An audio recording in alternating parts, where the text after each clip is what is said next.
gone forever purging. I have no co-host. Okay, well, I guess I will do this alone since apparently that horror guy went purging.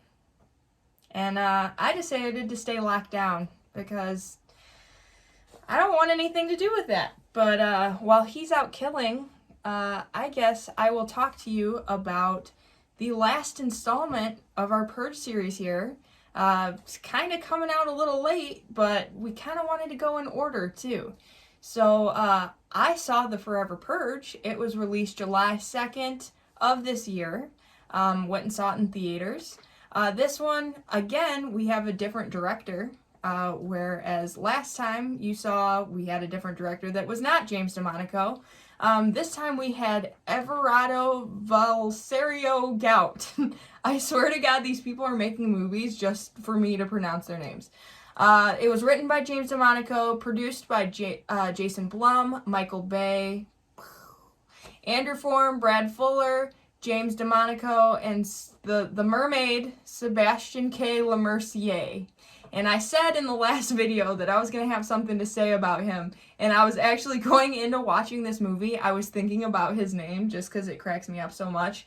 And there's a scene where there's this school bus that's using to transport people, and then on the side of it, it says Lemercier Public Schools or something, and I like cracked up in the theater seeing this because I was just thinking about our good old mermaid, Sebastian. So the budget of this movie, $18 million. So the highest budget we've had so far, and I mean rightfully so. They put this budget to good use. As of today, we have a box office of $34.8 million. So it's doing pretty good in the box office despite, you know, people still not going out to theaters to see movies. It's still pretty much killing it.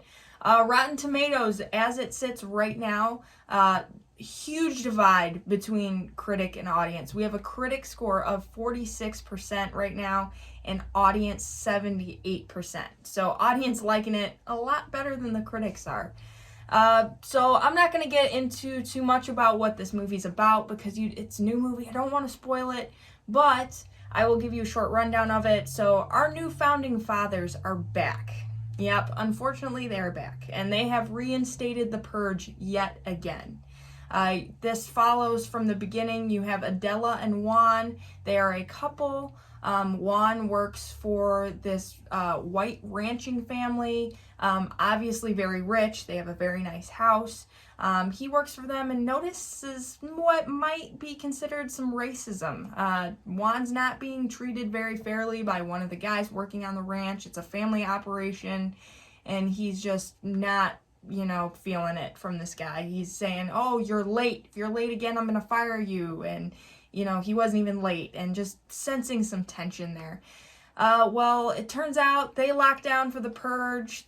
That couple finds somewhere safe to go. The Purge is finally over. The ranch family survived. Our Hispanic couple, Juan and Adela, survive. She goes to work as usual. He's going to work as usual. And they find something's not exactly right. So a vigilante group has risen up and has decided that the Purge will now go on forever, not just one day. So this aspect of it was really cool because it's taken the politics out of it, and it's just this vigilante group of people just going after everyone, and it really peaks when these racist people, you know, come about and are trying to get rid of people that aren't like them. And there's just the vigilantes take over, and you know, they're taking over the government, and I'm not spilling too much because you kind of get this vibe from the trailer. So that's about where I'm going to leave it as far as the synopsis goes, because you just have to find out what happens. You know, Juan and Adela get help from some unsuspected people, and it just gets crazy from there. I loved this movie. So from the first 30 minutes, I knew that this was going to be my favorite Purge movie so far. And it had a completely different vibe than the other films because it really went after vigilante aspect of it more so than the government aspect of it. And I think that's kind of what I didn't like about the other films. Like, again, these aren't necessarily horror films, but it's horrifying to think that the government can have such control over people's lives.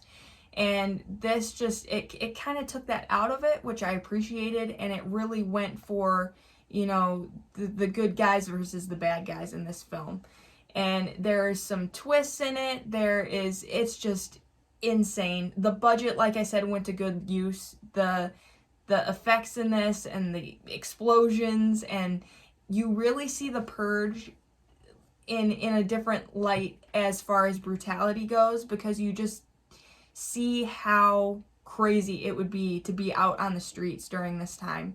And you see it a little bit, like, progressively more in the films as it's gone along, but this is the first time where I sat back and was like, wow, like, it would be seriously just terrifying to be out on the streets, because they're just trying to walk through and they're getting shot at left and right, and it was intense. Like, this is the first Purge movie that really had me on the edge of my seat, and it really had me rooting for the main characters in this, whereas I think I stated in, like, election year, where up until this point I hadn't really cared too much about the main characters, and I feel like that's why I hadn't been fully invested in it. And this one, I wanted these people to survive so much.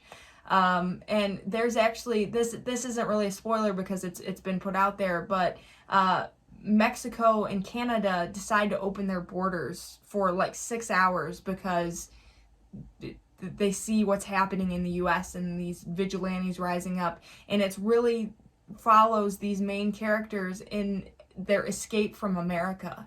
And it's crazy because Juan and Adela had just came to America. This was their first purge that they ever experienced. And just seeing that, I was so invested in just wanting them to escape. So I give this movie like 1,000,000 thumbs up. Like, this is my favorite new movie that I've seen all year. And you are just going to have to see it because it's fantastic. So I highly recommend go out to the theater, get this box office number up, because this is a film that really, really deserves it. So if you've seen it, what do you think? Put your comments below. No spoilers though. Try to keep the spoilers out of it. If you want to talk to us about it more and you really want to get into it, and you know you have spoilers that you just can't hold in, hit us up. Instagram, Facebook, email, wherever. Just talk to us about it, because I really want to talk to you about this film, and hopefully that horror guy will be done purging soon and he'll go see it as well. And oh my god, you're alive. The borders are open for 6 hours. We gotta rock. Okay, well, I guess we're gonna go. With that being said, scare you later, YouTube.